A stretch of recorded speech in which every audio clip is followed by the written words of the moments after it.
Hello everyone, this is Professor Sanan Sari and welcome back to my YouTube channel. Friends, in today's video lecture, we are going to discuss about the chapter number 2 of TY BCom semester 5 business economics, and the question is importance of social infrastructure. Would like to inform you, in my previous video I have already completed the chapter number 1, New Economic Policy 1991. So now let's start with this today's topic. First, we are going to deeply discuss about the infrastructure. Now, basically, infrastructure is divided into two types, or also we can say that there is a two types of infrastructure: physical infrastructure and the social infrastructure. So now let's learn about one by one of these both infrastructures. Now, सबसे पहले हमें ये समझना होगा कि infrastructure क्या होता है. हमारे जो सराउंडिंग्स होते हैं, हमारे पास जो सोशल फैसिलिटीज़ एंड सर्विसेज होती है which supports are social services.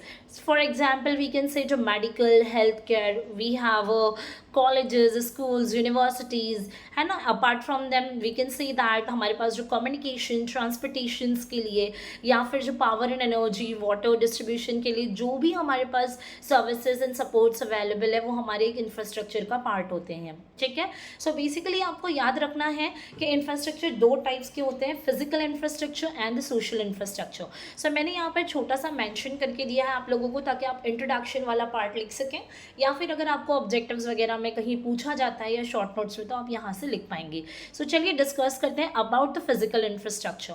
देखिए, हमारा जो इकोनॉमी का इंफ्रास्ट्रक्चर है, फिजिकल होता है, एक होता है सोशल. फिजिकल में क्या होता है? Physical infrastructure includes the transport, communication, जो ट्रांसपोर्टेशंस की जो सर्विसेज है, एयरवेज, रेलवेज, वाटरवेज. कम्युनिकेशन के लिए जो हमारे पास सर्विसेज है, वाटर एंड एनर्जी को डिस्ट्रीब्यूट करने के लिए जो नेटवर्क्स है, ये सारा क्या करता है? हमारी प्रोडक्टिव एक्टिविटी को सपोर्ट करता है. ठीक है. या फिर हम कह सकते हैं जो ऐसी भी बहुत सारी अलग एक्टिविटीज़ है जो हमारे प्रोडक्टिव एक्टिविटीज़ को सपोर्ट करते हैं. फॉर एग्जांपल मैन्युफैक्चर करना, या फिर फार्मिंग करना, खेती बाड़ी करना, और अदर सर्विसेज जनरेट करना और डिलीवर करना. ये सारी की सारी चीज़ें हमारे फिजिकल इंफ्रास्ट्रक्चर का पार्ट है. ठीक है. सेकेंड होता है हमारा सोशल इंफ्रास्ट्रक्चर, जहाँ पर we are trying to provide health care facilities, या फिर medical facilities, schools, colleges, universities and institutions facilities we can say. ठीक है. सो ये सारी फैसिलिटीज़ जहाँ पर प्रोवाइड की जाती है उसे हम कहते हैं सोशल इंफ्रास्ट्रक्चर हमारी इकोनॉमी का.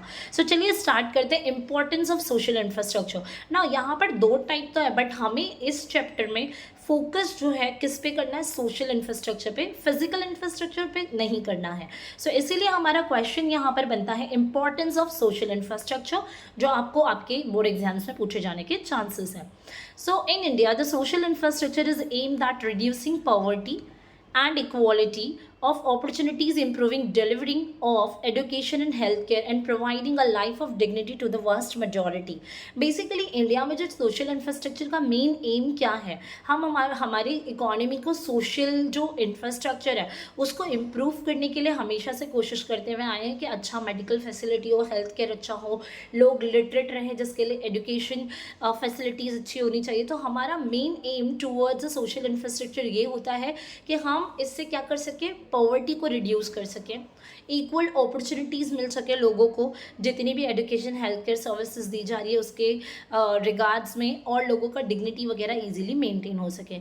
According to professor Amartya Sen, उन्होंने कहा है these factors will enhance elementary capabilities of the people which will help the process of inclusive growth. मतलब अमर्त्य सेन प्रोफेसर ने ये कहा है कि अगर आप सोशल इंफ्रास्ट्रक्चर पे फोकस करते हो ना, हेल्थ केयर वगैरह फैसिलिटीज़, एजुकेशन वगैरह पे, तो इससे क्या होगा? लोगों का जो कैपेबिलिटीज़ होती है ना, लोगों का जो फॉर एग्जाम्पल जो उनके अंदर टैलेंट होता है to do something we can say, ये सारी चीज़ें क्या होती है ना? इंक्रीज़ होती है, जिससे इंक्लूसिव ग्रोथ होता है.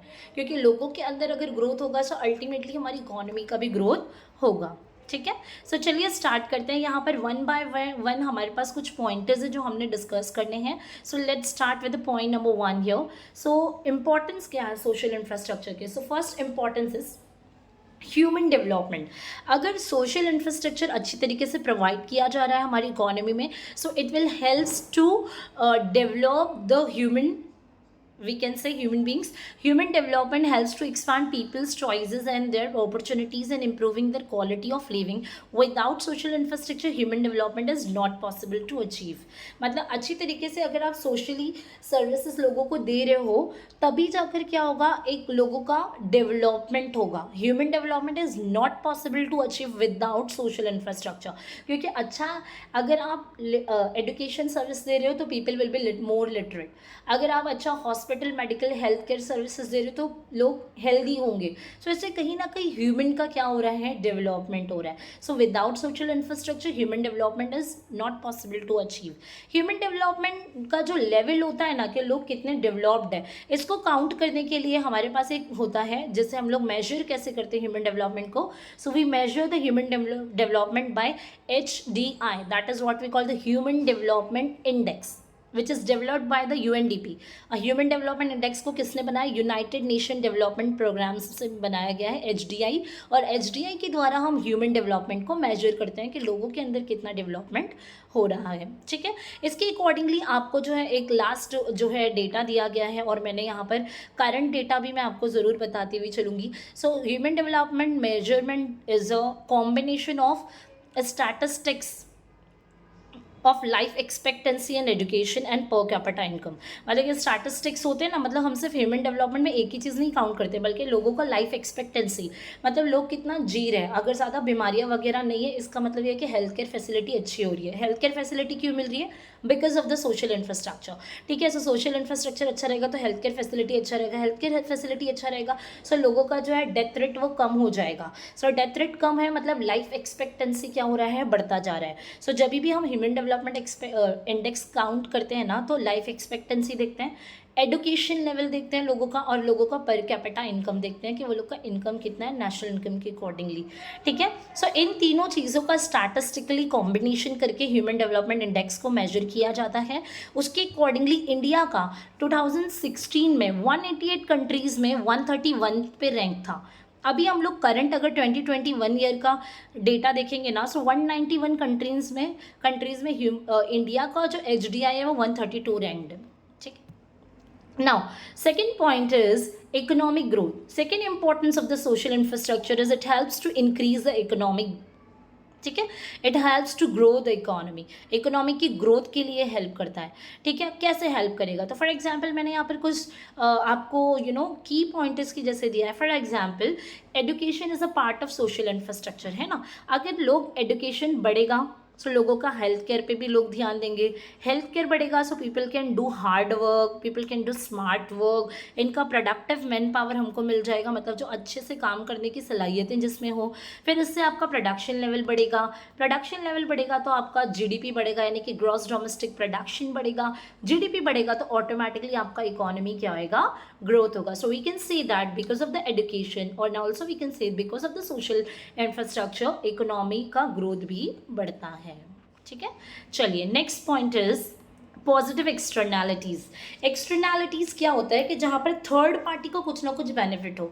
देखिए, कुछ नेगेटिव एक्सटर्नैलिटीज़ भी होती है, बट यहाँ पर सोशल इंफ्रास्ट्रक्चर का इंपॉर्टेंस में ये आता है कि इसके कुछ पॉजिटिव एक्सटर्नैलिटीज़ भी होती है, पॉजिटिव असर भी होते हैं.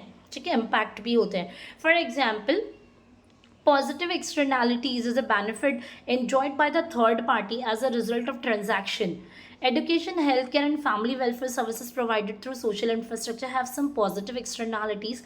These are the services research not beneficial for the target beneficiary but also to the society as a whole. For example, I am a teacher and I am teaching you guys, right? तो इससे क्या होगा, आपके और मेरे बीच में transaction हो रहा है, बट टीचिंग का, एडुकेशन का आपकी सोसाइटी पे भी फ़र्क पड़ने वाला है. क्योंकि आप पढ़ लिख कर अगर कुछ आपके अंदर फीचर्स अडॉप्ट कर रहे हो, आपके कुछ मैनर्स अडॉप्ट कर रहे हो, तो वो कहीं ना कहीं आपके घर को, और घर से लेकर एरिया से लेकर सोसाइटी एज अ होल, मतलब एडुकेशन हो गया या हेल्थ केयर. समझिए, हेल्थ केयर का एक बिल्डिंग बनाया गया है, मेडिकल फैसिलिटीज़ वहाँ पर दी जाती है. ट्रांजैक्शन तो हो रहा है, लेकिन ये मेडिकल बिल्डिंग का पूरी सोसाइटी को फ़र्क पड़ रहा है ना. सो इसे हम कहते हैं पॉजिटिव एक्सटर्नैलिटीज़. जैसे मैं आपको एग्जांपल देना चाहूँगी कि अगर स्लम एरियाज़ में अगर सैनिटेशन का फैसिलिटीज़ दिया जा रहा है, सो इससे क्या होगा, लोगों को सैनिटेशन का प्रॉपर फैसिलिटीज़ तो मिल रहा है, ट्रेनिंग दी जा रही है, सिखाई जा रहा है। स्लम एरियाज़ मतलब आप ट्रेन कर रहे हो किसी को कि सैनिटेशन कैसे करना है प्रॉपरली। सो लेकिन इससे क्या होगा ना, आप सैनिटेशन पे फोकस कर रहे हो, but ultimately it will help to reduce the spreadness of the diseases in the locality, है ना। दूसरा एग्जाम्पल मैं आपको ये दे सकती हूँ कि समझिए आपने एक ट्री उगाया, ठीक है, आपने एक ट्रांजैक्शन किया, आप गए आपके बर्थडे वाले दिन आपने ट्री उगाया, लेकिन वो ट्री का सोसाइटी पे भी इफेक्ट पड़ रहा है, क्योंकि वो ट्री से लोगों को ऑक्सीजन मिलेगा, लोगों को फ्रूट्स मिलेंगे, है ना। सो इससे क्या हो रहा है कि इसकी कुछ पॉजिटिव एक्सटर्नैलिटीज़ है जो थर्ड पार्टी के लिए भी बेनिफिशियल होंगे, ठीक है। सो इसी तरीके से जो भी आप सोशल इंफ्रास्ट्रक्चर पे फोकस करते हो, education, health care, medical, college, universities, schools, so इससे क्या होता है ना, पॉजिटिव एक्सटर्नैलिटीज़ भी होती है, मतलब सिर्फ बेनिफिशियरी के लिए बेनिफिट नहीं होता है, बल्कि सोसाइटी एज अ होल के लिए बेनिफिट होता है। Now next is quality of life. अब देखिए, because of the social infrastructure, education is again a part of social infrastructure. अगर लोग एडुकेटेड हैं, हेल्थ केयर पे they will focus, health care पे फोकस करेंगे तो लाइफ का क्वालिटिव इम्प्रूव होगा, क्वालिटिव इम्प्रूव होगा, डेथ रेट कम हो जाएगी, क्योंकि आप लाइफ पे, हेल्थ केयर पे फोकस कर रहे हो, सो डेथ रेट कम हो जाएगा। डेथ रेट कम होगा मतलब कि डिसीजेस कम हो रही है, इसी वजह से डिसीजेस कम हो रही है, डेथ रेट कम हो रहा है, सो आपका स्टैंडर्ड ऑफ लिविंग बढ़ेगा। स्टैंडर्ड ऑफ लिविंग बढ़ रहा है मतलब your quality of life is improving just because of the social infrastructure, ठीक है। Now next is productive efficiency. अब अगर आप प्रॉपरली लोगों को ट्रेन कर रहे हो, लोगों को प्रमोशन की, हेल्दी लाइफ के लिए प्रमोट कर रहे हो, लोगों को ये अदर सोशल इंफ्रास्ट्रक्चर्स दे रहे हो, तो आपका प्रोडक्टिव एफिशिएंसी भी बढ़ेगा। मतलब प्रोडक्टिव एफिशिएंसी का मतलब हो रहा है कि कहीं ना कहीं लोगों की फिजिकल एंड इंटेलेक्चुअल कैपेबिलिटीज़ बढ़ेगी, जिससे हम हायर प्रोडक्टिविटी कर पाएंगे, अच्छे से अच्छा प्रोडक्शन कर पाएंगे, जीडीपी बढ़ेगा और इकोनॉमी का ग्रोथ होगा, ठीक है। सो चलिए, इसके बाद है हायर एस्पिरेशंस। देखिए, if there is a improvement in education, people Aspire for better standard of living. देखिए, अगर आप पढ़े लिखे बहुत ज़्यादा तो definitely will go for the better standard of living, right. अगर आप मास्टर्स जो पोस्ट ग्रेजुएट किए हुए, MBA किए हुए, so definitely will go for the proper corporate, जहाँ से will get more and more income, अच्छा कमाओगे, अच्छा पहनोगे, अच्छा खाओगे, सो आपकी एस्पिरेशंस, आपके जो डिज़ायर्स हैं वो बढ़ते जाएंगे। सो सोशल इंफ्रास्ट्रक्चर, अगर आपको एडुकेशन अच्छा मिल रहा है, सो आपकी एस्पिरेशंस भी बढ़ेगी, ठीक है, और एस्पिरेशंस बढ़ेगी, your standard of living will improve, your standard of living will improve ना, सो कहीं ना कहीं वो आपकी इकोनॉमी को पॉजिटिवली इम्पैक्ट करेगा। Next is better resource utilization. अगर आपका मैन पावर जो है स्किल्ड है, मोटिवेटेड है, इंटेलेक्चुअल कैपेबिलिटीज़ रखता है, स्मार्ट वर्क है, टैलेंटेड है, सो इसकी कैपेबिलिटीज़ हम कह सकते हैं, the capabilities of the man power will be so high. So इससे मैन पावर ईजिली जो भी रिसोर्स है, सोशल है या फिर कैपिटल है, उसको इफेक्टिवली एलोकेट कर पाएंगे। सो ये अच्छी तरीके से आप जो है विदाउट वेस्टिंग द रिसोर्सेज उनको इफेक्टिवली यूज़ कर पाएंगे।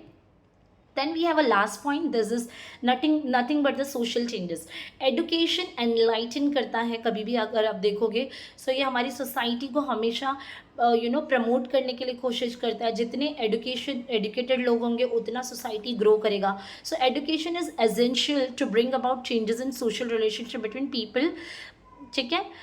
सो इससे क्या होगा, सोशल डिस्क्रिमिनेशन बंद हो जाएगा। जैसे कि पहले लोग SC एंड ST में बहुत ज़्यादा, या फिर नॉर्मल जो लोग होते थे उनमें बहुत ज़्यादा कंपैरिजन करते थे और उनके साथ डिस्क्रिमिनेशन करते थे, लेकिन जैसे जैसे एजुकेशन स्प्रेड हुआ तो हमको पता चला कि it's all about the humanity. हमें यहाँ पर इसके बेसिस पर डिस्क्रिमिनेशन नहीं करना है among the SC ST and other castes. So इससे क्या हो रहा है, सोसाइटी भी चेंज होगी, इससे पीस एंड हार्मनी maintain रहेगा। So that's all enough for today, friends. We have completed this question here. If anybody have any doubt and difficulty, you can make a comment on my YouTube channel. That's all enough for today. Bye bye, have a nice day and take care.